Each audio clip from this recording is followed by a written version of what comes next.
संध्याकाळची वेळ आहे. सोलर मोटर आपण लाईटवर चालू केलेली आहे. हे 2 फेज लाईट आहे.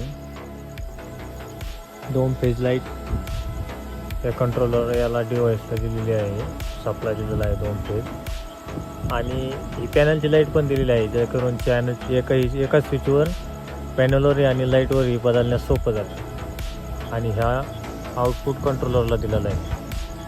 कंट्रोलरला हे स्विच इकडे केल्यानंतर सोलरवर चालू होणार. आता सध्या लाईटवर चालू आहे 2 फेज करंटवर. रात्रीचा वेळ आहे, 200+ व्होल्टेज असल्यानंतर चालू होतं.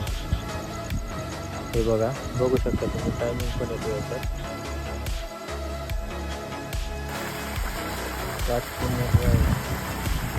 संध्याकाळी सोलर लाईटवर चालू आहे. संध्याकाळची वेळ आहे.